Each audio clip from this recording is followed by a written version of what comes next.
Bom dia, graça e paz, amém, gente? Vocês estão bem? Glória a Deus, muito bom estar nessa manhã com os irmãos e podermos juntos dar a glória que é devida ao nome do nosso Deus e Pai. Eu confesso que hoje eu acordei com saudade de casa.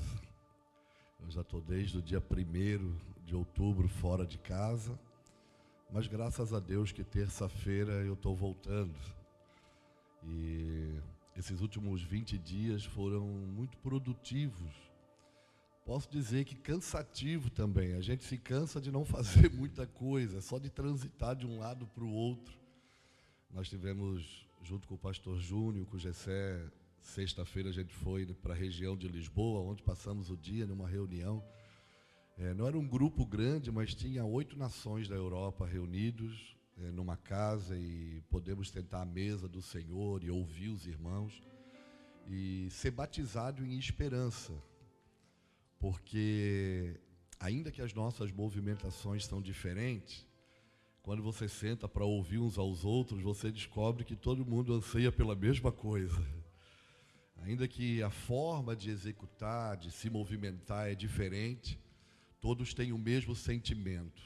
Nós queremos ver Jesus, nós queremos trabalhar para a edificação da sua casa e queremos ver nos nossos dias o cumprimento daquilo que nós ouvimos dos que antecederam nossos dias e que profetizaram que nesses dias seriam dias de um movimento do Espírito, de um derramar do Espírito, onde nós poderíamos ver uma grande multidão salva pelo poder do Evangelho. E ainda que o nosso corpo físico se desgasta, às vezes a nossa mente não acompanha, o lugar que a gente está, o momento que a gente está. Ainda que a saudade bate, nós estamos cheios de esperança. Porque esse é o combustível da nossa vida. Nós vivemos por aquilo que Paulo escreve a Tito. Nós vivemos no aguardo, no anseio da bendita esperança, que é o aparecimento da glória daquele que nos resgatou das trevas e nos transportou para o seu reino de vida, de luz e de amor. Com tudo isso, eu confesso, queria sentar na mesa hoje com a Vanessa, tomar café com ela, comer, almoçar com ela. Mas terça-feira eu vou para casa. Quarta-feira ela faz aniversário. E o esposo abençoado, mas ela me liberou para viajar e chegar no dia do aniversário dela. Eu chego quarta-feira em casa. Correndo o risco de ter atraso, de mudança de voo. Correndo esses riscos. Glória a Deus pelas mulheres que Deus tem levantado nesses dias, que compreendem o seu papel no corpo. A minha mulher é só dona de casa, ela não tem muita atribuição, não. Ela não fala no microfone, se usar o microfone, ela soa a mão, soa o pé, capaz de ela desmaiar em público. Mas Deus tem levantado mulheres que têm sido suporte para suas famílias, para sua casa, para os seus maridos, para os seus filhos. E eu sou grato a Deus pela casa que Ele me concedeu. Amém, gente? Vamos ficar de pé um pouquinho? Eu não sei o que Jesus quer fazer aqui nessa manhã, mas eu sei que Ele está aqui. Por meio do seu Espírito. Há uma graça de Deus. Já percebeu que tem manhãs que a gente é mais quebrantado do que as outras, não tem? Parece que tem uns dias que o Senhor vai chegando devagarzinho, Ele vai se aproximando devagarzinho, vai dando um aperto no coração, Ele vai espremendo a gente por dentro. E eu amo esses ambientes. Porque nesses ambientes as nossas habilidades não precisam de muita habilidade. A gente não precisa fazer muita coisa. A gente só precisa fazer uma coisa: se render na presença dEle, se sujeitar à vontade do seu Espírito e dar a Ele aquilo que Ele é digno de receber. Por isso eu quero te convidar nessa manhã, por meio de Jesus, o Cristo, Yeshua, nós darmos a Deus, nosso Pai, a glória devida ao seu nome, sacrifícios de louvor, aquilo que o escritor de Hebreus diz, que são lábios que confessam o seu nome. Vamos juntos nessa manhã confessar a sua santidade. Vamos juntos nessa manhã confessar a sua grandeza, a sua beleza e declarar que não há nos céus e não existe na terra um Deus semelhante ao nosso Deus, que por meio da sua palavra criou todas as coisas e através dela sustenta tudo, tanto o que está no céu quanto o que está na terra. O Deus que nele não há variação de dúvida, sombra de dúvida, Ele é perfeito e fiel em tudo que Ele faz. Vamos juntos por meio do seu Espírito. Nós estamos aqui como igreja, e o que nos faz ser igreja nessa manhã não é o lugar que nós estamos reunidos, não é esse auditório, não é esse prédio, mas é no nome de quem nós estamos reunidos. E nessa manhã nós queremos invocar o nome de Jesus, o Cristo, o nosso Messias, Yeshua, o desejado das nações, o Alfa, o Ômega, o princípio e o fim de todas as coisas, aquele que é a imagem do Deus invisível. Sim, o Deus Santo, o Deus poderoso. Vamos juntos, vamos clamar pelo seu nome, Santo e poderoso Deus. Santo e poderoso Deus, Santo e poderoso Deus, Santo e poderoso Deus.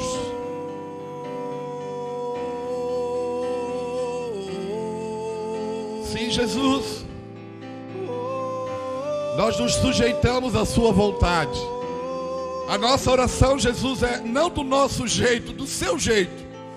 Não como nós gostaríamos que fosse, mas segundo o que o teu coração propõe. Segundo aquilo que é a tua vontade, Senhor. Manifesta entre nós a tua graça. Revela nessa manhã, Senhor, a tua vontade. Venha, Senhor, minha vida oferecer. Sim, Jesus. Nós declaramos, sem você, nada nós podemos fazer. Sim, Senhor. E sacrifício, quero minha vida a te entregar, como oferta viva em seu altar. Venha, Senhor, minha vida oferecer, como oferta de amor e sacrifício. Quero minha vida, quero minha vida a te entregar,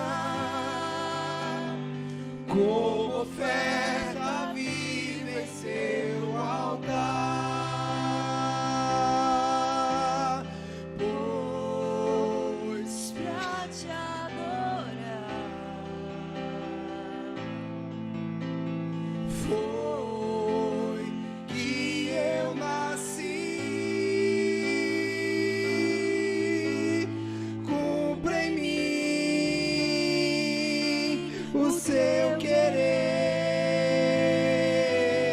Faça o que está em seu coração. Vamos juntos. E que a cada dia eu queira mais e mais estar ao seu lado, Senhor. Pois pra te adorar, pois pra te adorar, foi que eu nasci. Cumpra em mim o seu querer, faça o que está em seu coração,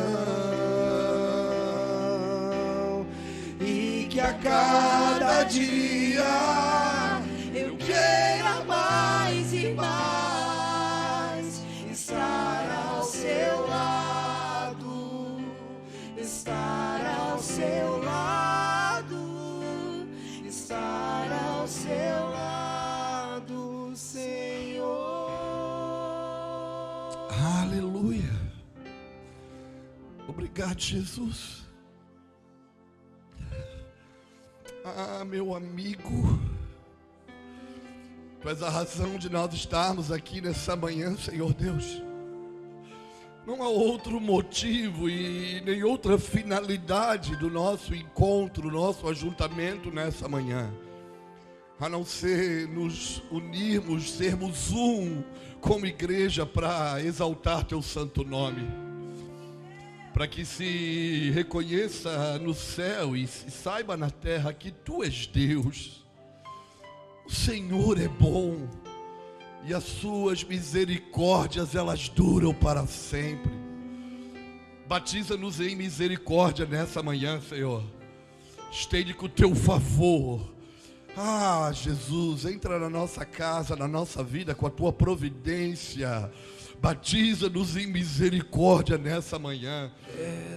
Batiza-nos em encorajamento nessa manhã, Senhor. Nos dê a ousadia, a coragem necessária para suportar as aflições do tempo presente. Vem aqui, Jesus. Vem aqui, Jesus. Vem, Espírito. Vem, Espírito. Seu nome é Jesus. Seu nome é Jesus. Sem você eu nada poderei fazer.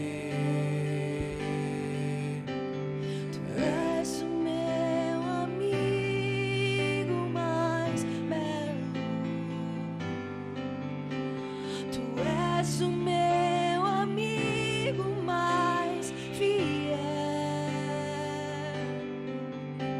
Seu nome é Jesus.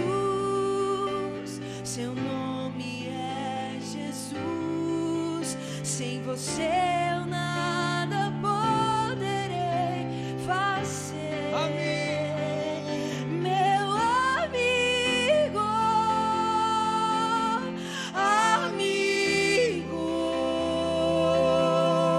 sem você eu nada poderei fazer. Meu amigo,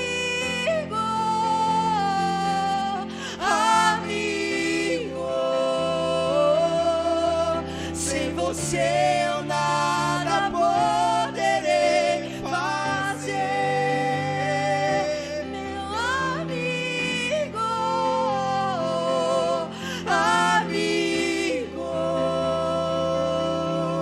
sem você eu nada poderei fazer. Aleluia. Ei, Deus.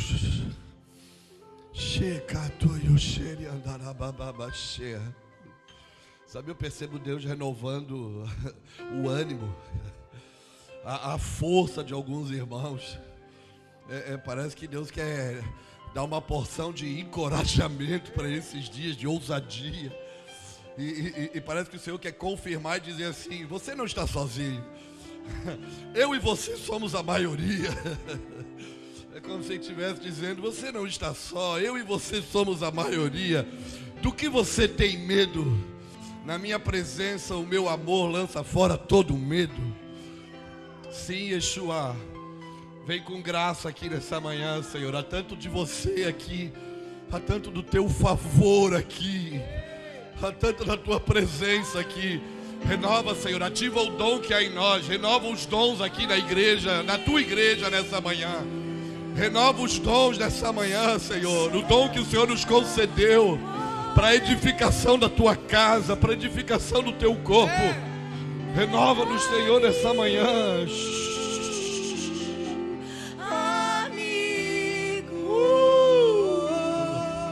Sem você nada poderei fazer. Meu amigo, Meu Deus.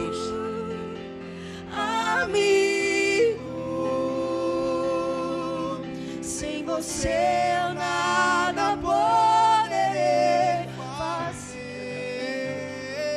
Meu amigo,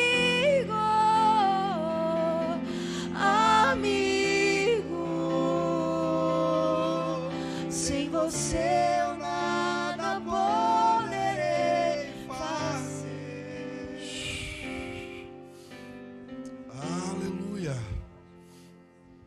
Obrigado, Jesus. Nós te agradecemos, Senhor. Nós te agradecemos por toda a tua bondade para com a nossa casa, para com a nossa vida. Senhor, nós te agradecemos por toda a tua graça que repousa todos os dias sobre nós e sustenta-nos em todas as nossas necessidades. Obrigado, Senhor. Aleluia. Amém, meu irmão? Fica à vontade. Se quiser sentar, fique à vontade.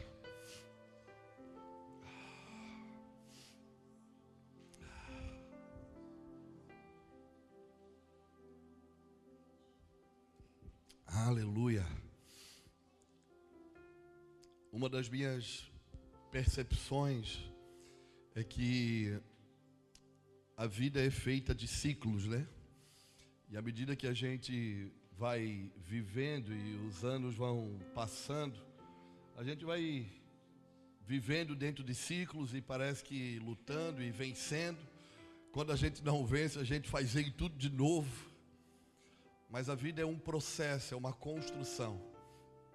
Eu costumo dizer, baseado no que Paulo escreve em Filipenses 1:6, ele diz que aquele que em nós começou a boa obra, ele a aperfeiçoará até os dias de Jesus Cristo. Então nós estamos em meio a uma construção, sendo aperfeiçoado dia após dia, à medida que a gente se permite ou se deixa ser afetado pelas Escrituras e pelo poder do Espírito que habita em nós.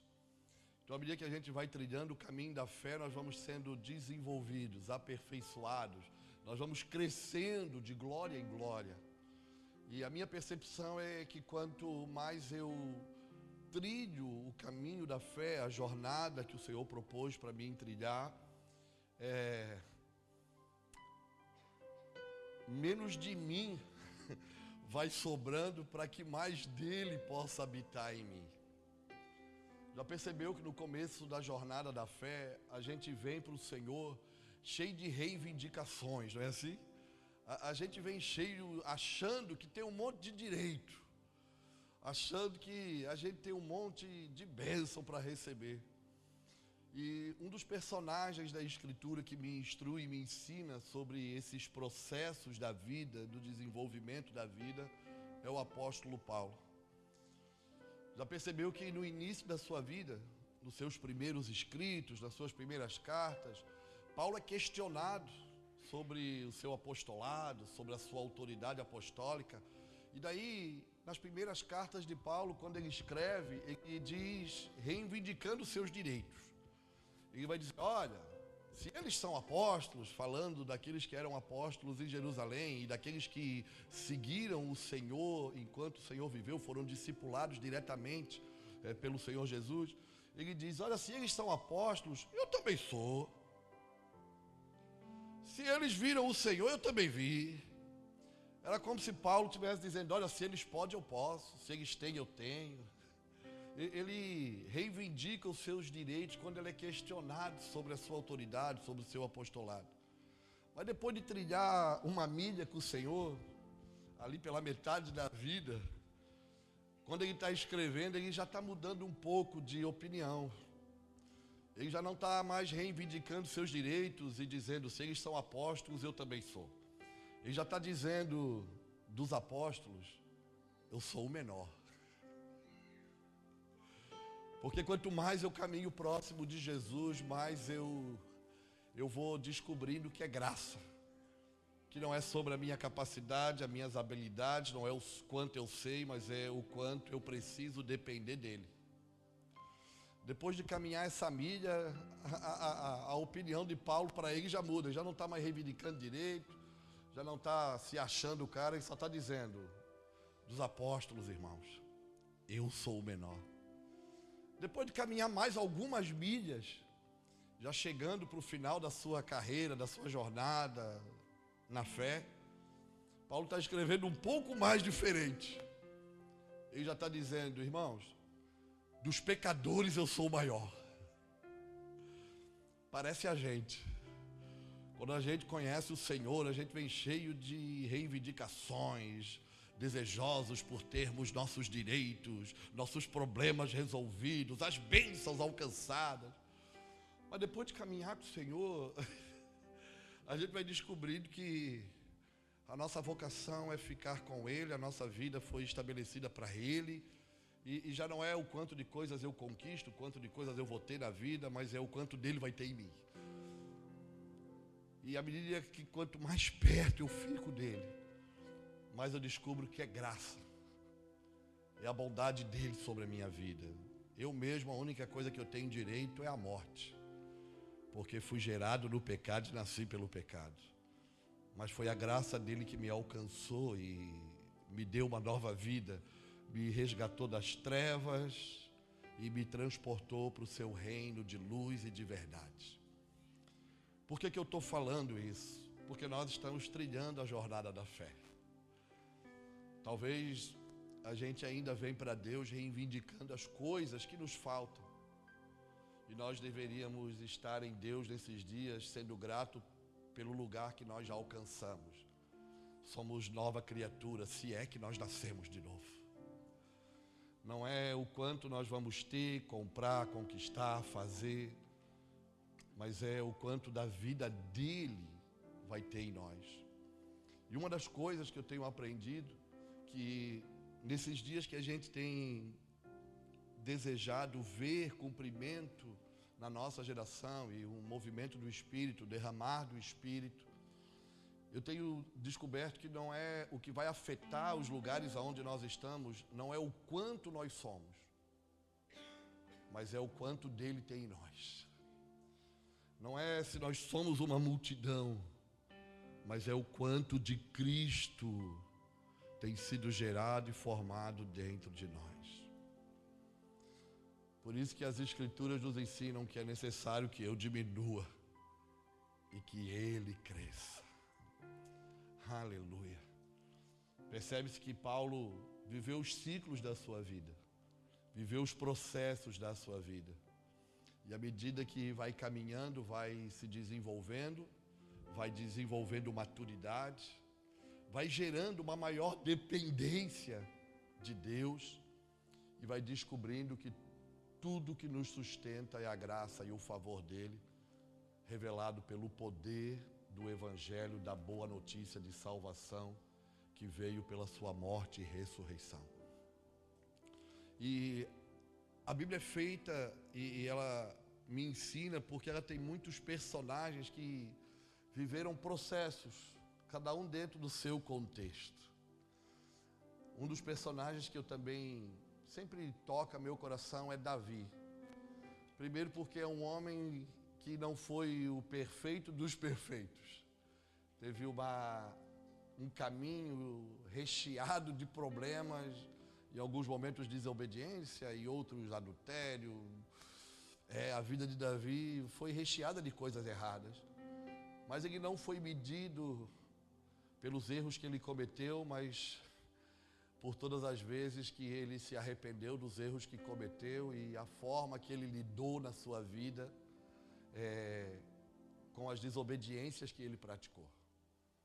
Por isso que o Salmo 51 revela o coração de um homem que era rei, tinha um trono, era a autoridade máxima da nação de Israel, mas ele vai para Deus e ele diz: pode me tirar tudo, só não me tire a alegria da tua salvação. Alguém que descobriu que Deus não despreza um coração quebrantado e contrito, porque ele entendeu que até a coroa que estava sobre a sua cabeça e o trono que ele sentava tinha uma origem. Não foi pelo seu esforço, não foi porque ele era de família real, mas foi a graça de Deus que encontrou nele um coração para que Deus pudesse comunicar e compartilhar dos seus planos. E uma das coisas que sempre me inquietou foi no Salmo 89, quando o salmista está dizendo que Deus encontrou Davi, o seu servo, o homem segundo o seu coração. Porque a gente pensa que um homem segundo o coração de Deus é o perfeitinho. Não, o homem segundo o coração de Deus é aquele que é quebrantado e contrito. que diante de uma vida que ele sabe que é recheada de problemas, desafios e dificuldades, ele não se envergonha de tirar a maquiagem, de se dispor dos seus títulos, dos seus status, porque ele sabe que a vida e a plenitude da vida só tem num lugar. Esse lugar se chama Cristo Jesus. É na presença de Deus. Agora, Davi também ele viveu a vida por um motivo. Por isso que eu acho, Júnior, que ele é reconhecido como o homem segundo o coração de Deus. Porque a sua trajetória, toda a sua movimentação, mesmo sendo um rei, Davi viveu a vida por causa de um sentimento. Davi sempre desejou e edificar e construir uma casa para Deus. O Salmo 132, quando Salomão, seu filho, está escrevendo, ele vai dizer: Deus, lembra-te de Davi, o teu servo, dos votos que ele fez contigo. Que votos eram esses que Davi tinha com Deus? Não entrarei na minha casa, não deitarei na minha cama, não darei descanso aos meus olhos, enquanto eu não preparar uma casa, um lugar, uma habitação aonde o Deus de Jacó possa se revelar. Talvez esse é o maior anseio do coração de Deus, porque Deus criou o homem para relacionamento. Você sabe disso, né?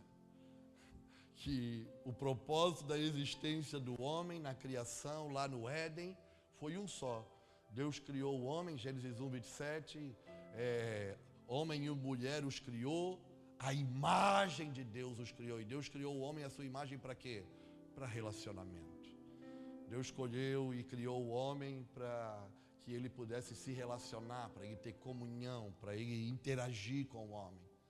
E nós vamos ver em toda a história bíblica, em toda a escritura, Deus desejando sempre uma coisa: eles serão para mim meu povo, eu serei para eles o seu Deus.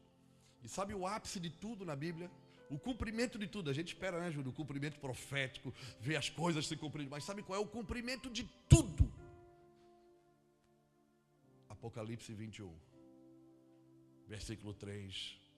Quando João em Patmos escreve dizendo que ele ouviu uma voz: o tabernáculo de Deus está entre os homens. Eles serão para mim para sempre meu povo, e eu serei para eles o seu Deus. E no versículo 6 vai dizer, João vai dizer: está cumprido. O cumprimento de todas as coisas é Deus tabernaculando, Deus habitando a eternidade com aquilo que Ele criou para ser seu povo, para comunhão e para relacionamento. E a trajetória da vida de Davi, percebe-se que ela é feita cheia de desdobramento. Mas o que sempre moveu o coração de Davi foi um desejo: edificar uma casa, preparar um lugar, uma habitação, onde o Deus de Jacó possa se manifestar. Agora percebe que toda a trajetória da vida de Davi, em alguns momentos ele viveu seus ciclos, e dentro dos seus ciclos ele teve que vencer.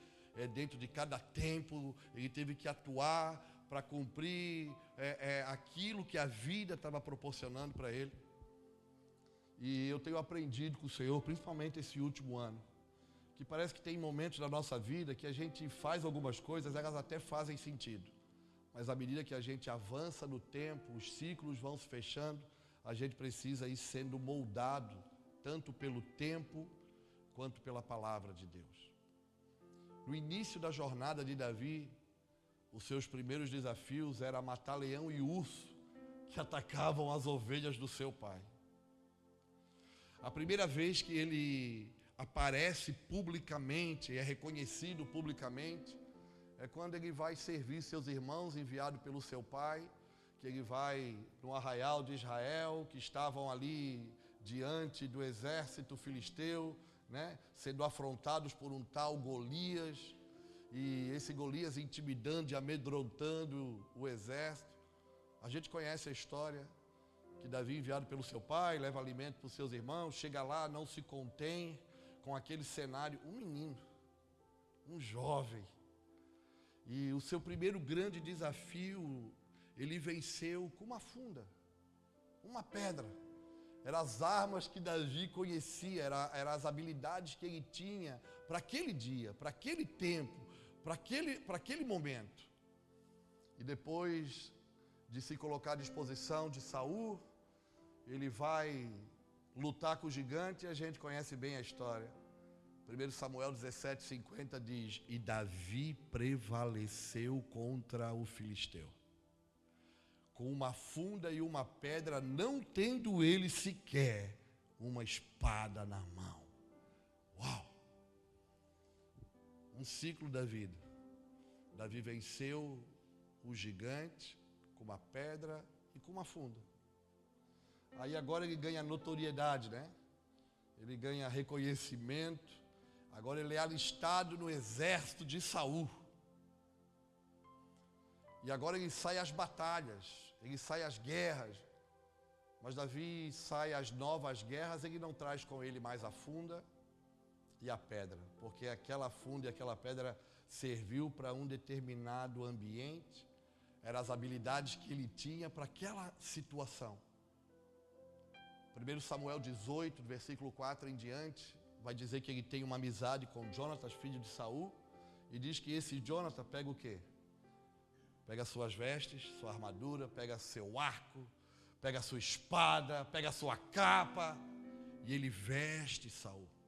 E não está escrito nas escrituras, mas a história de Davi, na cultura judaica, paralelo às escrituras, vai dizer que Golias não foi o único gigante que ele matou outros gigantes. Mas ele não matou mais com funda e com pedra. Ele matou como um guerreiro, vestido de armadura, com espada na mão, com escudo, montado num cavalo. E ele saía agora às guerras de Saul como um general de batalha e foi reconhecido por isso. Por que eu estou falando isso? Porque nós precisamos entender sobre os dias que nós vivemos, o tempo que nós vivemos, porque o tempo ele sempre vai revelar para a gente a maneira que a gente vai atuar dentro dele. Eclesiastes é um texto que eu gosto porque ele tem a ver com o ministério profético. 8:5 diz que quem guarda o mandamento jamais sofrerá mal algum. Está dizendo, o sábio está dizendo, olha, quem guarda os ensinos, as ordens, as ordenanças de Deus, não sofre mal algum. Por quê? Porque ele está sempre fundamentado na verdade. E ele vai dizer que o coração do homem sábio, ele sabe discernir o tempo. E ele também compreende o modo. O que o sábio está dizendo ali? Que olha, se você guardar a palavra, os ensinamentos de Deus, mal algum você sofre. E o homem que tem o coração sábio, ele sabe entender do tempo. E ele sabe discernir o modo. Tempo, o que Deus está falando hoje. E modo, como nós vamos atuar dentro daquilo que Deus está falando hoje. Então o tempo, ele sempre revela a maneira, o modo que a gente precisa atuar dentro dele. Não é uma atualização, mas é a gente entender que à medida que a gente vai vencendo os ciclos da vida, tem algumas coisas que tu vai deixando. E tem outras que tu vai assumindo. Então, alguns de nós, às vezes, nós cometemos erros e vivemos uma vida aflita, porque a gente quer continuar vencendo os mesmos gigantes que nós vencemos um dia, usando as mesmas estratégias. Eu já venci uma vez com uma funda e uma pedra, vai dar certo de novo? Não vai.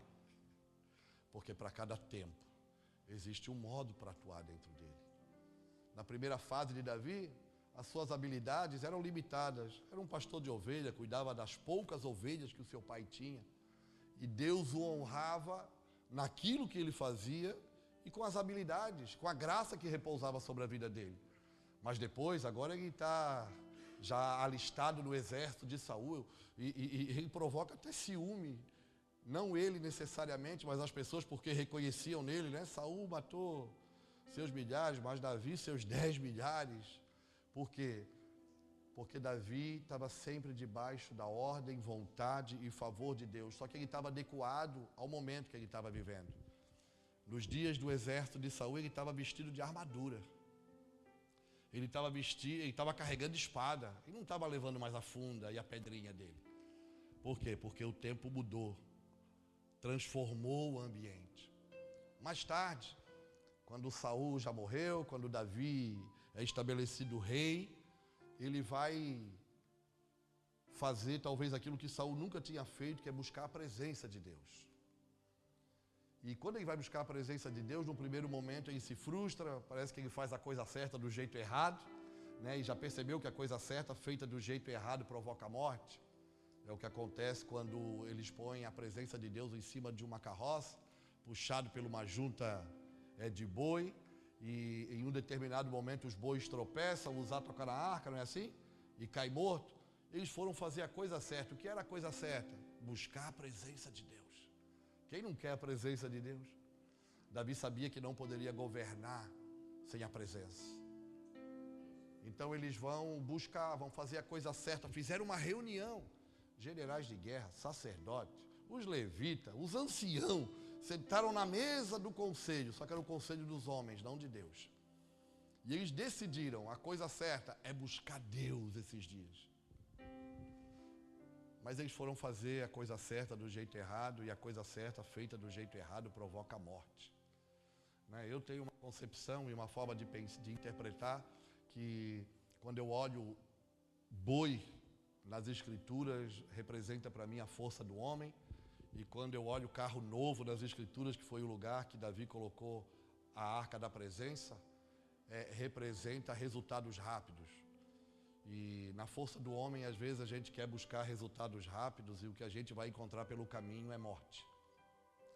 Mas Davi é um homem responsável, diferente de tantos outros que a gente conhece, porque quando Uzá morre, ele poderia continuar a trilhar o caminho para Jerusalém, para onde ele estava indo, porque não foi ele que morreu, não foi ele que tocou na arca. Mas quando homens de governo, que têm o coração de Deus e a mente de Cristo, alguém morre perto dele, ele para tudo que está fazendo. Ele para tudo que está fazendo, ele vai buscar em volta, entender por que essas coisas estão acontecendo. Porque Deus me deu uma autoridade, um governo, e eu estou aqui. E quando Uzá morre, Davi deixa a arca na casa de Obed-Edom, volta para Jerusalém. Eu acho que ele voltou aflito. Sabe, Anderson? Sabe, cheio de angústia, porque o rei saiu de casa. O que ele foi fazer? Buscar a presença de Deus. O rei voltou para casa, sem a presença de Deus e com o defunto na bagagem. E conhecendo o homem, a gente conhece o homem é ruim. A gente é ruim. O homem é mau. Pensa nos próximos 3 meses que se passaram, quanta fofoca não aconteceu em Jerusalém, quanta conversa por trás das portas, né? Aquelas conversas que nós não fizemos. Só acontecia lá na Bíblia. Sentava, tu viu? O rei viu? Quis ir buscar a presença, esse negócio de Deus, de presença, de templo, de fazer tenda para Deus. Já começou a morrer gente, esse homem está em pecado. Mas Davi é um homem responsável, e daí eles vão para onde? Para as Escrituras. As Escrituras. A Bíblia, esse livro tão simples e tão poderoso. As Escrituras sempre vão ter a resposta que a gente precisa. As Escrituras sempre vão ter a instrução que nós precisamos. As Escrituras sempre vão ter o direcionamento que nós necessitamos. E daí, consultando as Escrituras, Davi descobriu, Gessé, que não se coloca a presença de Deus em cima de um carro, e nem com uma junta de animal para puxar, porque a presença de Deus se conduz nos ombros dos sacerdotes. Uau! Sabe o que Davi tinha feito da primeira vez? Ele reproduziu o que 100 anos antes, aproximadamente, aqueles que roubaram a Arca da Aliança, quando nos dias que foram lutar contra Israel, lembra? Os filhos de Eli, Ofni e Finéias, foram à guerra, levaram a Arca da Aliança, levaram um couro porque eram 2 sacerdotes corruptos, né? Mentiam, enganavam, aceitavam suborno, eram cheios de imoralidade, acharam que Deus ia defender eles. Deus disse: imoralidade aqui não. Não brinca com a minha presença, porque Deus é santo. Aí os filisteus roubaram a Arca da Aliança, ela passou por 5 cidades, fez uma destruição, e eles devolveram para Israel. E o que eles fizeram para devolver? Uma junta de vaca, de animal, e um carro. Davi, mais tarde, eles fazem o quê? Eles reproduzem aquilo que tinha sido a última vez que ela tinha sido conduzida. Parece que algumas coisas que a gente vive e faz, a gente reproduz o que a gente já viu. Mas esses dias o Senhor está levando a gente para a Escritura, porque igreja tem um modelo. É Cristo. Sacerdócio tem um modelo, está nas Escrituras. Nós não precisamos inventar nada e nem reproduzir o que nós já vimos acontecer no passado. Nós precisamos nos voltar nesses dias para a palavra de Deus, para as Escrituras, e deixar ela modelar, moldar a nossa maneira de viver. Agora Davi descobriu como é que traz a presença? Ombros do sacerdote. E daí, segundo Samuel, capítulo 6, versículo 14, diz que Davi se veste com éfode de linho e ele vem saltando, dançando, com toda a sua força, diante da arca da aliança que estava sendo levada para Jerusalém. O que eu quero dizer?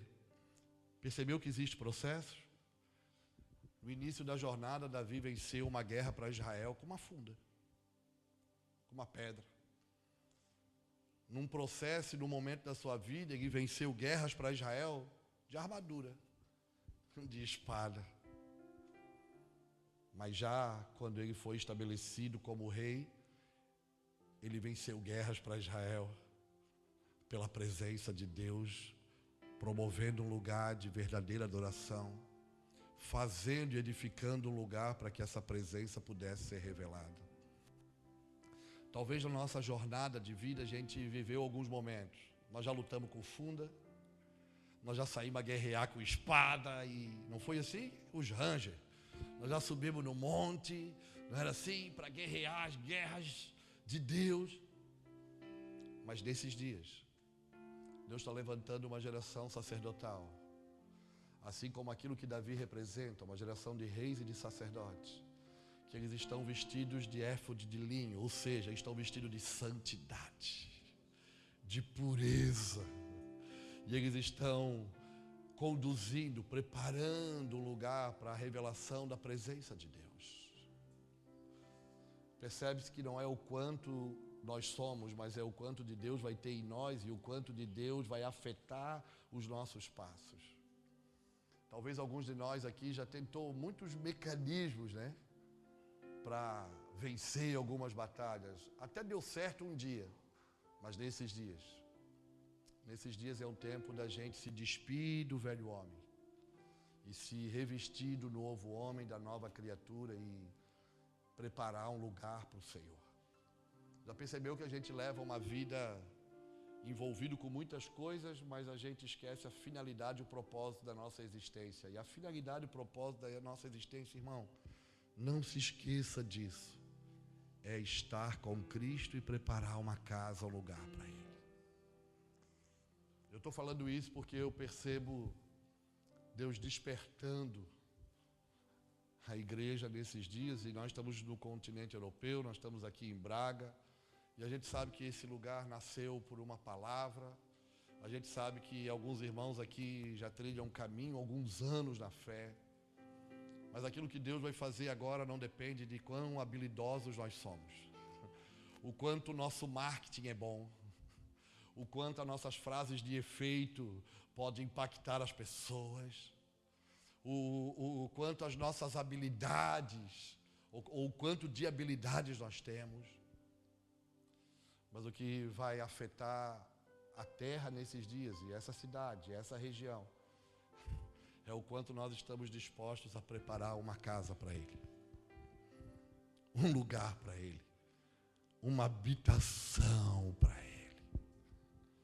Já percebeu que às vezes Deus fica em segundo plano na nossa vida? Já percebeu? Ele fica em segundo plano no nosso dia. Ele fica em segundo plano nas nossas decisões. E Deus está chamando a gente para esse lugar de nós estarmos mais perto, mais junto. Sabe o que eu ouço nesses dias? Eu ouço aquilo que está escrito em Apocalipse 4. Apocalipse 3, versículo 20. Apocalipse 3, ele encerra no versículo 22, eu acho que é, mas aí no versículo 20, ele encerra com uma porta fechada na terra. E Deus dizendo: eis que estou à porta e bato. Se alguém abrir, eu entrarei, cearei com ele e ele comigo. Apocalipse 3 se encerra com uma porta fechada na terra. Mas Apocalipse 4 se inicia com uma porta aberta no céu. E João em Patmos dizendo: eis que vi uma porta aberta. Depois destas coisas, eis que vi uma porta aberta no céu. E aquela voz que falou no início comigo como trombeta, disse: João, sobe para cá. João, sobe para cá e vem ver as coisas que hão de acontecer. Uau! Depois de João ter uma revelação no capítulo 1 de Cristo e escrever essa revelação, e depois nos capítulos 2 e 3, João ter uma ordem do Espírito para escrever cartas às 7 igrejas da Ásia, e nessas cartas mostrar o estado da realidade dessas igrejas, ele começa o capítulo 4 dizendo: depois destas coisas, eu vi uma porta aberta no céu, e a voz que lá no início como trombeta falou comigo dizendo: vem, sobe para cá. Sabe o que João viu no capítulo 4? Antes de escrever a revelação dos dias futuros e dos acontecimentos que nos envolvem até os dias de hoje, João viu o lugar da habitação de Deus. João viu aquele que está sentado sobre o trono. João viu os 24 anciões que não se cansam de prostrar as suas coroas diante daquele que é digno de receber toda a honra, toda a glória e toda a adoração. João viu os 4 seres viventes. João viu as miríades e miríades, milhares e milhares de anjos que não cansam dia e noite e dia de cantar o mesmo refrão: Santo, Santo, Santo. Santo é aquele que era, aquele que é e aquele que há de vir. Santo, Santo.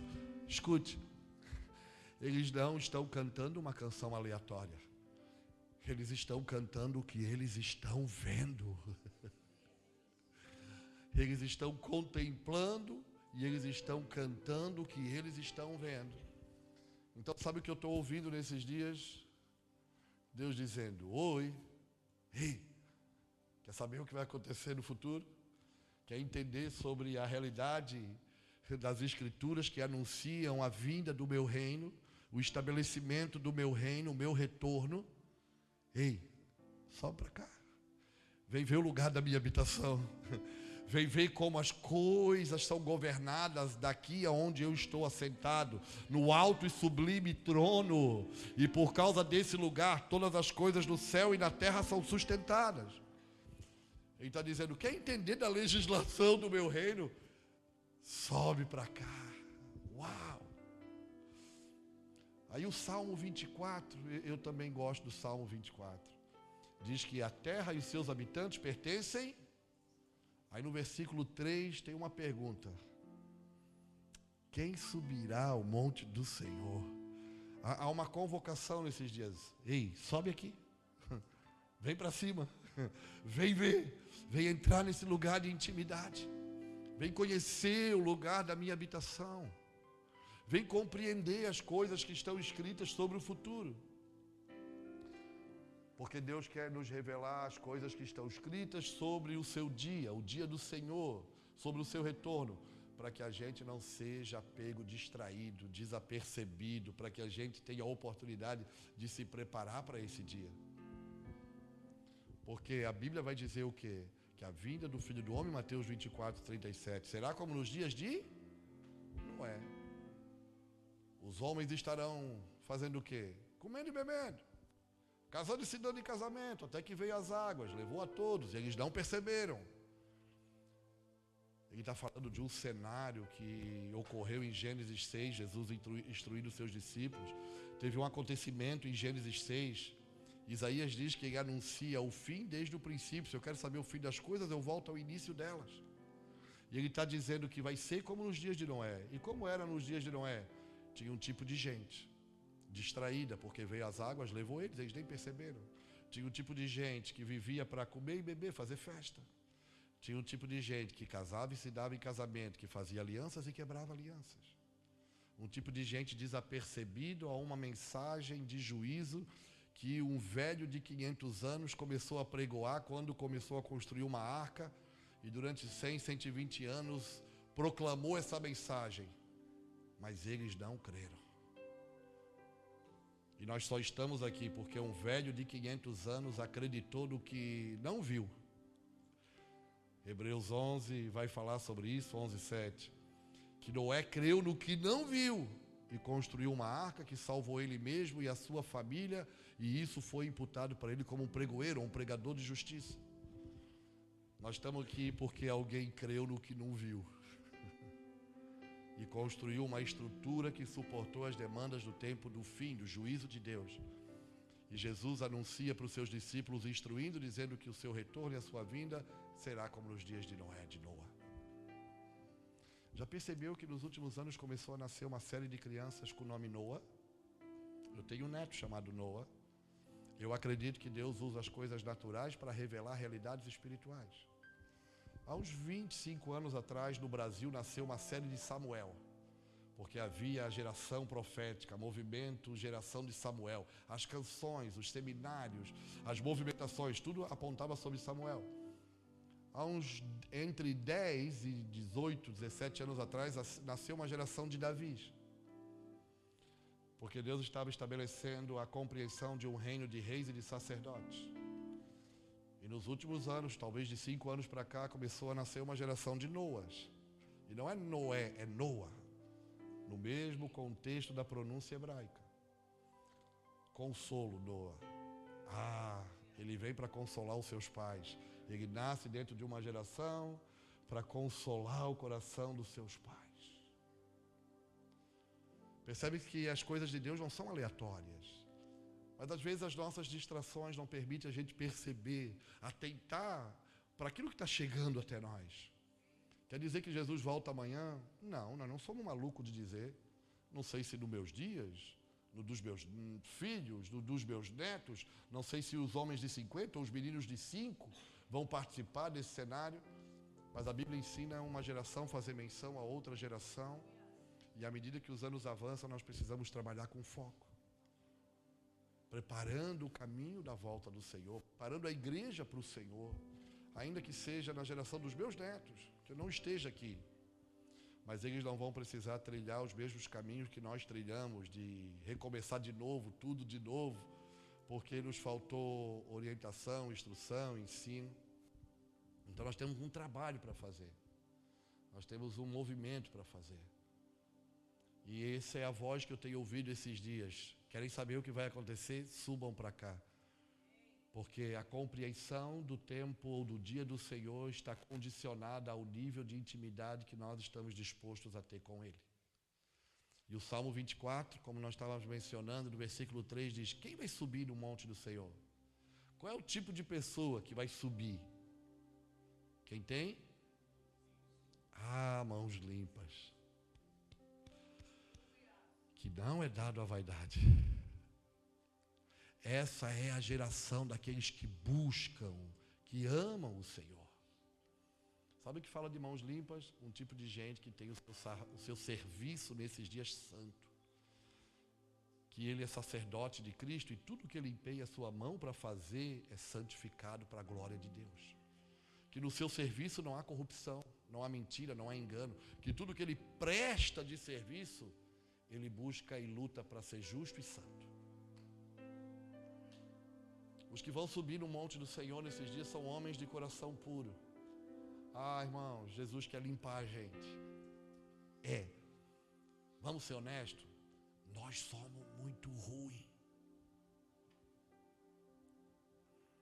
Porque a gente às vezes não quer mudar. Às vezes a gente não quer perder, irmão. A gente não quer reconhecer nossos erros. Jesus ensinando os discípulos, ele diz: olha, aprendei de mim que sou manso e humilde. Sabia que essa é uma espécie em extinção na igreja? Homens mansos e humildes. Sério. Já viu que a gente não gosta de perder? Irmão, nem para minha mulher, quando eu discuto com ela, não fique assustado, porque eu discuto. Se você não discute, você é muito santo. Eu ainda não cheguei nesse lugar. Nem para minha mulher eu quero perder, irmão. Às vezes eu quero arrumar um argumento para dizer eu estou certo e ela está errada. Mas aqui, importa quem está certo ou quem está errado? Não, importa o que é necessário ser feito. Nós temos dificuldade, irmãos, de perder, de reconhecer. Mas esses dias, o nosso amigo Espírito Santo. Não se preocupe, isso não é uma manhã de condenação, é de cura. O nosso amigo Espírito Santo está dizendo assim, ó, ei, eu e você somos a maioria. Deixa eu te ajudar. É só você pedir. É só você dizer, Senhor, eu não consigo nisso aqui, eu não sei fazer isso aqui. Mas já viu que a gente insiste em permanecer no erro, porque a gente não quer reconhecer que o que fez até aqui estava errado? Não é assim? E era tão fácil dizer, Jesus, eu errei, eu pequei, não foi o caminho certo, não foi a decisão correta, me ajuda. Irmãos, Jesus está trabalhando na gente para que através da gente as nações do mundo possam conhecê-lo. Porque nós precisamos ser moldados pelo poder do Evangelho e afetados por ele. Porque quem vai crer, irmão, naqueles que não dão testemunho de um Evangelho verdadeiro? Sabia que muitos dos nossos filhos deixaram a igreja e não querem igreja por causa do Deus que nós apresentamos para eles? Porque eles descobriram que a gente prega bonito, a gente só não vive bonito. Eles descobriram que a gente canta bonito, a gente só não tem ações na vida, no dia a dia, no ordinário bonito. A minha oração nesses dias é que a gente não só pregue bonito. É legal pregar bonito, né? Às vezes a gente fala umas palavras difíceis, os irmãos pensam que a gente é bem inteligente. É nada, que a gente leu em algum livro, anotou, para ficar mais bonito, ser mais elegante a mensagem. A gente gosta de cantar bonito, mas sabia que não é o quanto de habilidade musical nós temos, mas é o quanto de verdade nós colocamos no que nós estamos cantando para Ele. Eu penso que Deus está trabalhando com a gente. Se você não alcançou ainda, se Ele não está trabalhando em você, eu vou dizer, eu estou apanhando muito. Porque assim como Paulo, quanto mais perto de Jesus eu fico, mais eu descubro que dos pecadores eu sou maior. Quanto mais próximo do Senhor eu ando, mais eu descubro que sem Ele, nada eu posso fazer. Mas sabe qual é a nossa esperança? Ele não desampara um coração quebrantado e contrito. Nunca. As mãos dele não estão encolhidas para que ele não possa salvar, nem seus ouvidos tapados para que ele não possa ouvir. Mas às vezes é os nossos pecados que fazem separação entre nós e ele. E eu percebo Deus esses dias trazendo a gente para perto. Eis que tem uma porta aberta no céu. E uma voz dizendo, sobe para cá, vem ver. Que o Senhor santifique as nossas mãos, nos dê mãos limpas, nos dê coração puro, para a gente entrar nesse lugar nesses dias. Sabe, irmãos? O Senhor é bom e as suas misericórdias duram para sempre. Quando eu digo assim, irmão, nós somos muito ruins, não é para te ofender, não é para a gente ficar mal. É só para a gente saber que sem Ele a gente não consegue.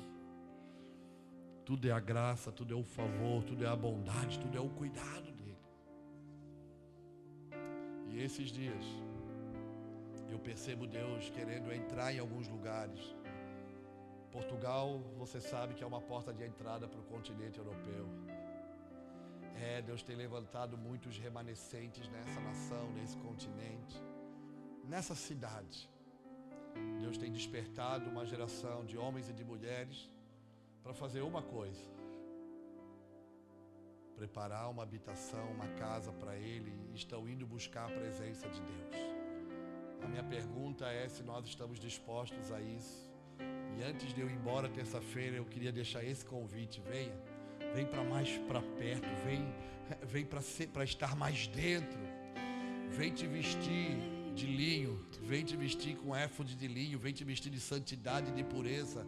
Vem saltar e pular com todas as tuas forças na presença de Deus, porque nós cremos que Deus está entrando em alguns lugares nesse tempo e nesses dias para afetar, para abalar, para salvar, para curar, para transformar, porque todo lugar onde Ele se revela e se manifesta, né, tem até canção que diz: a gente fica semelhante, parecido com Ele, as coisas ficam parecidas com Ele.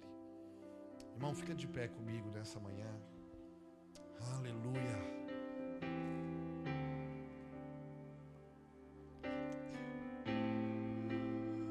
Ó, Júnior, segui teu conselho, 11h30, viu? Nem tinha visto o horário.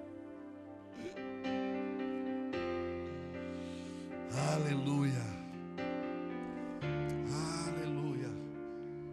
Nós temos uma jornada grande pela frente, Nós temos um caminho para trilhar. Mas não dá para a gente trilhar de qualquer jeito. Não dá para a gente sair fazendo por fazer. É o Senhor chamando a gente para um lugar de relacionamento profundo, de intimidade, que vai promover na gente as responsabilidades necessárias.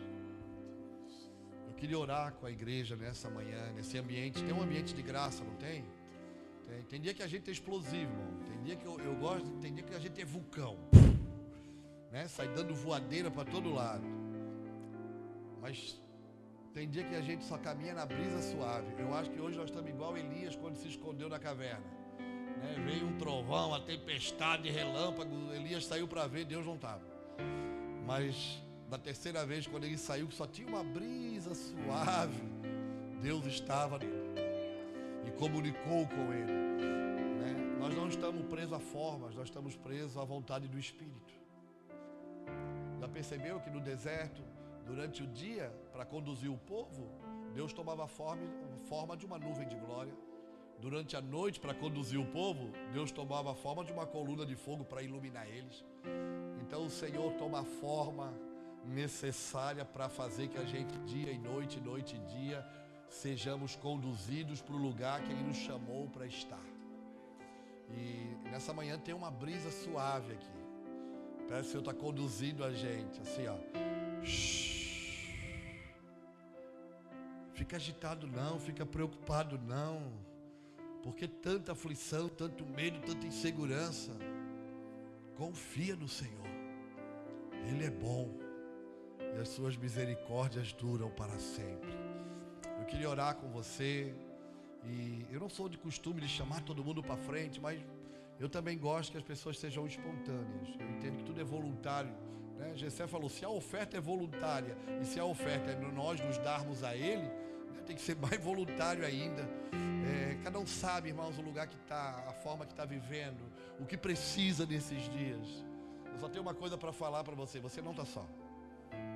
Jesus tem uma família chamada igreja, Jesus se movimenta por essa família, Jesus tem um plano e um propósito. O Senhor está no governo de todas as coisas. Talvez Ele só está ensinando você a entender que alguns ciclos fecharam, abriu outros, que não adianta sair agora com armadura, espada, escudo, montado no cavalo e querendo guerrear as guerras de Saul. Não, agora é sobre preparar a presença, o lugar para a presença. Agora é sobre conduzir a arca da presença, é sobre ir para a cidade com a presença dEle. Eu quero te convidar para a gente estar junto, orando a Deus.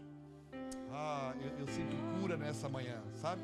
Eu sinto alinhamento aqui dentro nessa manhã. Eu vou te dar um conselho de irmão, porque nós estamos...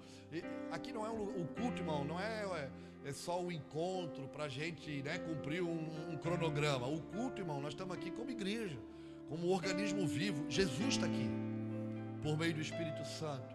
Jesus está no nosso meio. Nós estamos aqui nos alimentando dEle, bebendo dEle. Então, nesse ambiente... Não pode ter vergonha no nosso meio, não pode, sabe aquela...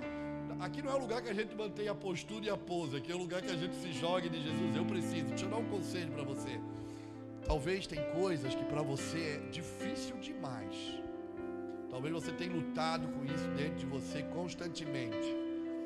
Mas vai para o Senhor, fala, Senhor, eu não consigo. Eu não sei, eu não venço sozinho, mas o teu poder aperfeiçoa a minha fraqueza. Ora sim nessa manhã, e Jesus vai ministrar sobre a sua vida, te ajudar, te auxiliar. Por quê? Porque nós temos um caminho longo para trilhar.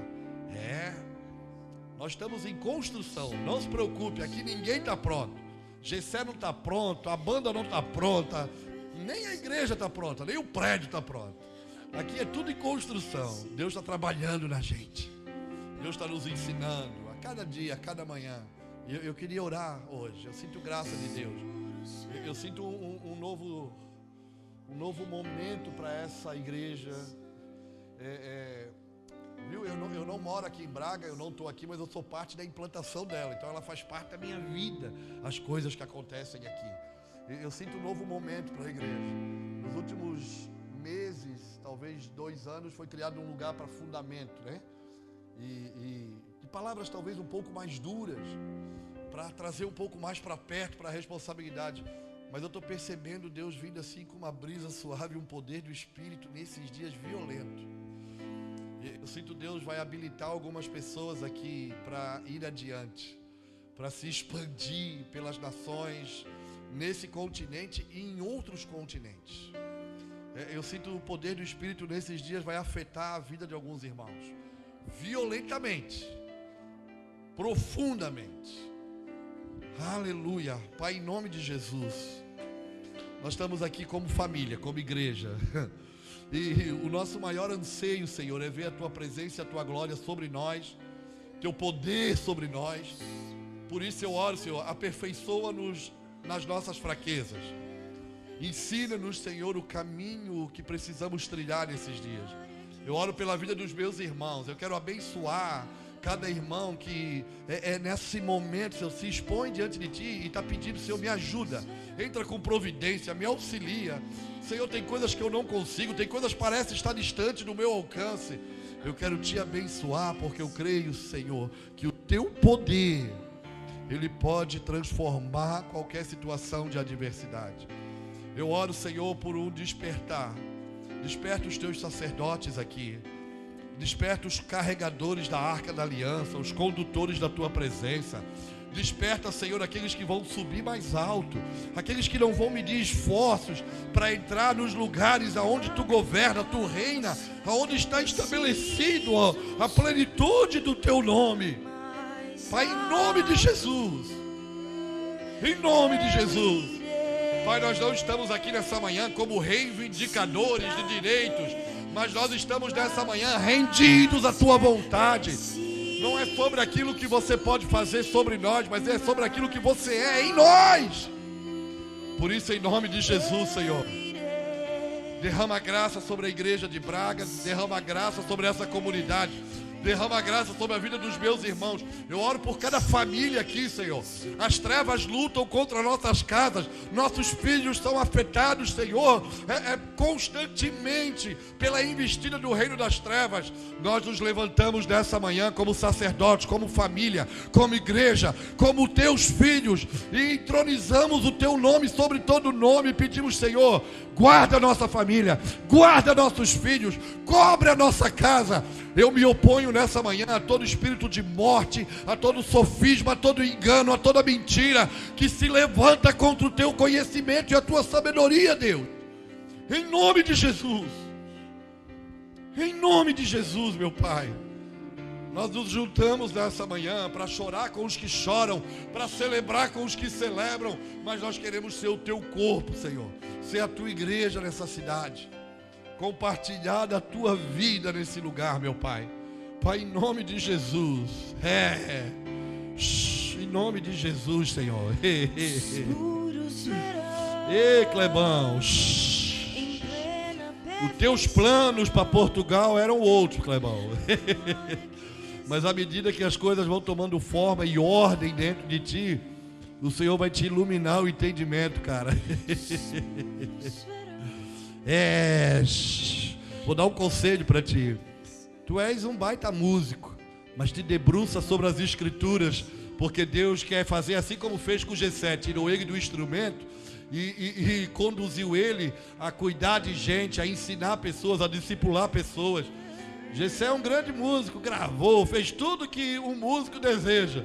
Mas um dia Deus disse: me dá o teu instrumento, porque eu tenho uma obra maior para fazer contigo. Eu quero te abençoar, Kleber, pelas palavras que repousam sobre a sua vida. Desde o ventre você foi guardado, desde o ventre você foi profetizado. Seu nascimento não é aleatório, você não é um baixista. Você é um ministro do Evangelho, sacerdote do reino do Altíssimo. E eu oro para que as escrituras comecem a ficar coladas em você. Que o seu espírito, na sua alma, as escrituras comecem a dar forma. Traga essa criatividade e sabedoria que você tem como homem. Ela cresça em sabedoria e conhecimento de Deus por meio da Bíblia. Em nome de Jesus. À medida que você avança, que você dá passos, e as coisas tomam forma e tomam ordem dentro de você, Deus vai te iluminando o entendimento. Nós te abençoamos como igreja nessa manhã.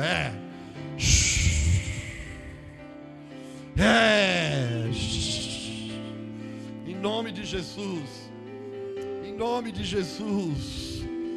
Em nome de Jesus. Sabe, irmãos, esses são dias de ordem. Deus está botando as coisas em ordem.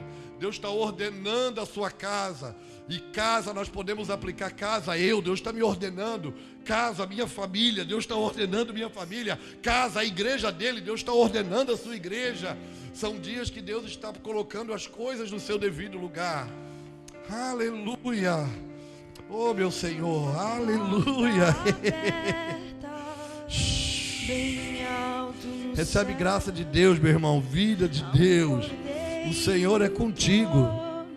Fique tranquilo, o Senhor é contigo. Só se renda, só anseie por mais. O Senhor é contigo. Em nome de Jesus, Senhor. Aleluia. Aleluia, Senhor. Abençoa essa casa, Senhor. Abençoa a vida dos nossos irmãos. Em nome de Jesus. Em nome de Jesus. Aleluia.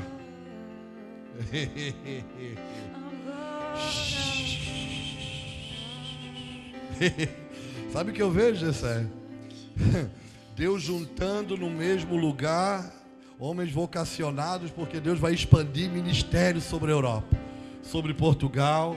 Todos eles têm algum tipo de habilidade, algum tipo de profissão, mas eu vejo Deus juntando sacerdotes e colocando uma mesa de desenvolvimento, fazendo desse lugar uma Antioquia, onde vai enviar, mas também vai preparar muitos que vão expandir o ministério. E ministério que eu digo não é a placa de uma igreja, mas é o serviço ao corpo de Cristo. Deus para os seus planos em alguns momentos para que a gente seja esticado para o tempo devido. Você foi chamado para pessoas específicas, para um trabalho específico e tem um tempo determinado. À medida que você se deixar moldar e você vai entender com clareza o que Deus tem, que você vai entender, esse aqui é o meu campo de atuação, é essas pessoas aqui que Deus me chamou, é nesse lugar que eu vou exercer minha função. E daí ele vai dar uma acelerada em algum momento no processo, porque tem um tempo determinado. Eu te abençoo para crescer em graça, em sabedoria e entendimento. Os planos de Deus não são abortados, eles são transicionados. Você está vivendo uma transição nesses dias, de um ponto para outro. Deserto não é o lugar para nós ficarmos, é só o lugar que a gente transita. Israel quando saiu do Egito, para chegar em Canaã tinha um lugar de transição, tinha um lugar de movimentação. É só um momento, é só uma transição para você nesses dias. Nós te abençoamos. Deus tem preparado uma mesa de sabedoria aqui, sabe? É muito simples, é tão simples que assusta, mas é uma mesa de sabedoria, de conselho de Deus. Eu percebo Deus juntando homens que lutam para ter o coração puro, que lutam para ter as mãos limpas, que querem se santificar, que não querem deixar os dias passarem por si. Por isso Deus tem organizado de uma forma desorganizada um ajuntamento aqui, que às vezes quando a gente olha para isso, onde é que isso vai dar, né? Fique tranquilo, o Senhor está no governo. O Senhor está conduzindo todas as coisas. Aleluia. Oh, meu Pai. Obrigado, Jesus. Falar alguma coisa, Nuno? O Nuno, quando levanta, tira o óculos, vai para um lado, vai para o outro, né? Eu conheço meus parceiros, né? Não quer mesmo? Então tá bom. Então eu vou falar, Nuno. Aleluia. Vem cá, Rafa.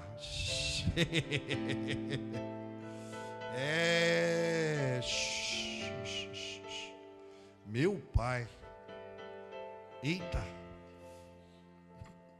Ei, abraça a Kelly aí, Rafa. Tem uma parada violenta na tua casa, cara. Tem um nível de equilíbrio, de trabalho, mas também de submissão, de serviço, mas ao mesmo tempo de devoção. Há um nível de graça sobre a sua família, Rafa, sobre a sua vida, sobre a vida dos seus filhos, da sua esposa. E Deus está moldando vocês. Nem sempre é como vocês pensam, gostariam. Às vezes é difícil. Sua cabeça constantemente, sua mente entra em conflito, porque nem sempre é como você pensou. Mas Deus está trabalhando com vocês nesse tempo. Isso é uma casa sacerdotal. Deus está desenvolvendo o serviço ministerial de vocês para os próximos anos. Eita. Tem coisas que a gente não compreende. Você vai precisar só entender os momentos de soltar, de enviar, de largar. Talvez vocês vieram para cá para estar plantado aqui, mas aqui eu não vejo como o fim da jornada. É só lugar de nutrição durante um período. Pai, eu oro para que eles tenham clareza sobre tudo, não é agora, mas nos anos que, à medida que eles chegarem, eles possam ter clareza sobre o porquê que o Senhor está fazendo tudo o que o Senhor está fazendo. Eu abençoo vocês em nome de Jesus. Em nome de Jesus. Aleluia. Aleluia. Aleluia. Sim, Senhor. Obrigado, Senhor. Obrigado. Obrigado por essa reunião. Obrigado por essa manhã. Obrigado pela tua presença. Obrigado, Senhor. Sou grato. Eu sou grato, Senhor. Sou grato por toda a tua bondade, por todo o teu cuidado, por toda a tua graça que nos sustenta todos os dias. Amém, irmãos? Glória a Deus. Posso fazer um pedido? 1 Tessalonicenses 5, 25. Paulo, quando está encerrando a sua carta à igreja de Tessalônica, ele vai dizer assim, irmãos, orai por nós. Paulo, que é Paulo, ele sabia a importância da oração do homem coletivo, da igreja. E se Paulo, irmão, pediu para a igreja de Tessalônica, irmãos, orem por nós, eu queria fazer o mesmo pedido nessa manhã. Terça-feira eu estou voltando para casa, depois de 20 dias, 21 dias aqui. Essa vez a gente não foi para outros lugares, só andou em Portugal e só tivemos até em Lisboa para uma reunião, ficou mais no contexto com o Gessé, com Jéssica, com alguns irmãos aqui na cidade. E então eu queria pedir, irmãos, orem por nós. Paulo sabia e reconhecia o poder da oração do homem coletivo, o poder da oração da igreja. Eu queria pedir, orem por nós, orem para que Deus nos dê graça para entender os caminhos que Ele está chamando a gente para trilhar, para as coisas que a gente precisa fazer. Orem por nossa casa. Nos últimos 2 anos nós lutamos com enfermidade no meio dos nossos filhos. O ano passado eu lutei com um filho que eu, pastor Luiz, Ulisses, tínhamos o mesmo problema de intestino. Todos nós nos últimos anos fizemos cirurgia. Meus irmãos tiraram um pedaço do intestino e tiveram que usar bolsa de colostomia. Eu não precisei, eu fiz o mesmo a cirurgia, mas eu antecipei algo que poderia ficar pior. Mas o ano passado nossos filhos herdaram algumas coisas ruins, física nossa, e foi diagnosticado com doença de Crohn, passou desde o ano passado fazendo tratamento, vira imunossupressor, que tem que tomar injeção a cada 2 meses, baixa a imunidade, pegou tuberculose, teve que parar de trabalhar, ficar em casa tratando tuberculose por causa da imunidade que baixa muito. Mas graças a Deus hoje a gente está bem. Aí quando a gente respirou no começo do ano, disse, agora vai dar uma levantada. A minha nora, a esposa do meu filho, de 25 anos, Gabi, foi diagnosticada com câncer. Teve mais um propósito aí de Deus, ensinando nossos filhos a guerrear suas guerras, a lutar suas batalhas. A gente parou algumas coisas que estava fazendo, foi para Itajaí, para o sul, cuidar deles. E graças a Deus, mais uma vez, o Deus Todo-Poderoso, manifestando graça e bondade, né? Gabi hoje está em total remissão, parou já de fazer químio, já cumpriu o tratamento para a glória de Jesus. Acabou agora, final de setembro, de fazer a quimioterapia e já comprou passagem para ir embora para o Nordeste brasileiro, para a missão de Deus, com a família. Eles têm 3 bebês. Tem um de 3 anos e meio, Noah, e tem gêmeos de 1 ano e 5 meses. É uma tropa lá na casa dos meus filhos, são meus netos. Então orem por nós, a gente está constantemente lutando, guerreando, e eu vou contar para vocês, nós somos cheios de limitação, cheios de dificuldades. A maior parte das coisas que a gente faz, não faz porque tem condição, habilidade, intelectualidade, recurso para fazer, faz porque quer obedecer à vontade de Deus e é graça de Deus. Então eu ia pedir, orem por nós, orem pela nossa casa, orem pelos nossos filhos, pelos nossos netos, né? Orem pela missão que Deus tem confiado e que a gente é cooperador nela, não é uma missão individual, é todo um coletivo que trabalha com ela. Orem também, eu vou pedir um pedido especial, né? Todo o envio do Gessé para cá, eu sempre enviei o Gessé na minha frente, né? O Gessé foi para o Nordeste, morou quase 4 anos, ele e Jéssica, depois eu fui. Hoje eu moro no Nordeste, Gessé veio para a Europa, a gente enviou junto com um grupo de irmãos para ele vir, né? Eu costumo ir, ele vai na frente, eu vou atrás. Nós temos uma palavra do Senhor, de instrução, entendemos que é da parte do Senhor, para vir morar talvez 1 ano, 2, não seria muito tempo, mas seria um período de tempo, para cooperar naquilo que nós entendemos que Deus nos confiou para fazer a ponte que começou lá no Brasil, lá no sertão, lá em Juazeiro da Bahia, né? Talvez você não conheça um pouco da história da implantação dessa igreja aqui, aonde ela nasce, de que fruto ela vem, a origem dela. Ela nasce numa palavra profética de um menino de 5 anos que falou para a gente fazer uma ponte do Nordeste para a Europa e da Europa um caminho para Jerusalém, para Israel. E nós temos uma palavra do Senhor. E eu ia me mexer o ano passado, eu entendi com o diagnóstico de doença da minha nora, eu falei, não, eu vou cuidar dos meus filhos, porque se o meu sacerdócio não for para minha casa, não adianta nada que eu possa fazer do lado de fora, nada vai ajudar. E graças a Deus eles estão indo para a missão lá no sertão, talvez vão assumir os nossos lugares, né? Nós vamos saindo e os filhos vão tomando conta. E se for da vontade do Senhor, se essa palavra é do Senhor, que o Senhor prepare o caminho, que Ele nos auxilie, nos dê clareza. Eu não arrumo trabalho, irmãos, eu só faço o que Deus me manda fazer. Então, para mim, às vezes é complicado, né? Tem irmãos que é mais aventureiro, né? E já sai fazendo. Eu preciso ter a clareza, ter a certeza. Hoje eu tenho a clareza, as certezas elas estão vindo à medida que eu caminho, né? A Europa faz parte de mim há 11 anos, desde 2013, quando nós viemos para cá a primeira vez. Ela sempre fez parte da nossa rota, não de pregador, porque nós não somos pregadores, mas sempre fez parte da rota da edificação, do que nós acreditamos que Deus nos chamou para cooperar. Então orem por nós, né? Lembrem-se de orar, de interceder, apresentem a gente. E se possível, de Jesus, ajuda o pastor Júnior, ajuda o irmão Júnior, Jesus. Ajuda ele, porque ele é fraco demais, ele é ruim demais para fazer o que ele precisa fazer. Ajuda ele. Sério, irmão. Eu não faço isso para ficar bonito, não. Eu reconheço todas as minhas limitações. Irmãos, tem uma coisa que eu acredito, que Jesus está levantando uma igreja transparente. Uma igreja, a gente não vai andar de maquiagem, cheio de embelezamento, que não é Deus, que não é Cristo, né? Não é pecado ser gente, né? Deus está levantando uma igreja que sabe ser gente, que não perde a essência, né? Que não tem medo e vergonha de confessar seus erros, porque está edificando um lugar seguro. Eu sei que é difícil falar, sentar para se aconselhar, não é? Muita gente já foi decepcionada, já usaram a sua fraqueza um dia, que já foi seu amigo, depois bateu em você com aquilo que você abriu o seu coração. Eu sei dessas coisas. Mas, irmãos, Jesus está levantando lugares seguros, mesas de segurança para a gente ser gente. Deus abençoe, viu? Eu vou estar aqui até terça, mas talvez a maioria de vocês eu não vou talvez ver, mas obrigado por insistirem no Evangelho. Obrigado por se deixarem tocar pelo poder do Espírito. Obrigado por abraçarem Gessé, Jéssica. Eu sei que hoje o Gessé tem uma autoridade, um respeito de todos vocês, por isso vocês estão aqui. Mas ele chegou aqui há 3 anos e meio atrás, assustado, menino, já formado para aquilo que ele precisava fazer, mas sozinho.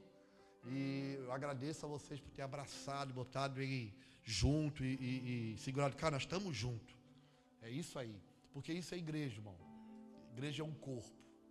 Amém? Obrigado por vocês insistirem, né, em preparar uma casa e um lugar para o Senhor. O Nuno chegou também agora. Abraça o Nuno também. O Nuno fala pouco, irmão, mas ele é gente boa, viu? Fica assustado aí, só fala pouco. Quando ele está com o microfone, ele fala bastante, né? Mas abracem Nuno, Samanta, que vieram para cá. Tantos outros irmãos, pastor Júnior, pastora Jô, né, que estão morando aqui em Braga, estão transitando, ouvindo do Senhor, vieram para cá porque ouviram do Senhor, estão querendo entender para onde o Senhor está os direcionando, né? E você já tem uma família aqui, uma casa, e é bom estar nessa casa, é bom, melhor ainda porque agora tem até café para a gente tomar na entrada e na saída, isso é top. Eu não gosto muito do microfone, eu gosto da mesa, irmão. Quer deixar eu feliz, bota eu sentado numa mesa, eu passo o dia nós falando de Jesus, comendo, só que tem que estar comendo e tomando alguma coisa, né? Você tem sempre uma coisa para segurar na mão direita e na mão esquerda. Mas obrigado por vocês estarem insistindo, se deixarem tocar pelo poder de Deus. Pai, em nome de Jesus, mais uma vez obrigado. Obrigado por essa casa, por essa família, por essa comunidade de fé chamada Mevan Braga.